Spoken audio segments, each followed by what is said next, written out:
Lord, na maabot pa ang lugar ng Thailand, Lord, with his wife, Panginoon, at hayaan niyo po ang plano nila ay mag-progress nito.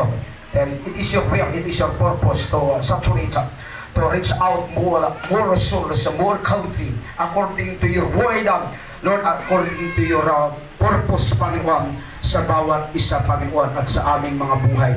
Dalangin ko po, Panginoon, ang iyong bendisyon at iyong basbas ng iyong kapangyarihan, Lord, nasa kalang paghakbang, sa kalang pasyan, ikaw pa rin ang maitaas at mapapurihan, ikaw pa rin ang pangunahing layunin sa kanilang mga buhay. Naniniwala ako, Panginoon, kung paano naabot ang lugar na ito at maraming kaluluwa ang nabago at napagpala kung saan man sila naroon, Panginoon. Lord, ay samahan mo sila ng tanda at kapangyarihan. Bawat mapakan ng kalang mga paa ay mapagpala, bawat patungan ng kamay ay biblasa, at bawat plano ng kalang nais maabot at marating ay mag-progress sa biyaya at ang iyong kapangyarihan.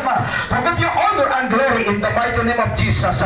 Lord, daloy ang kasaganaan, buhat sa kanyang pamilya, buhat sa kanyang buhay, maging sa mga member at disciple alagada. Panginoon, na patuloy na susuporta sa buhay ng Pastor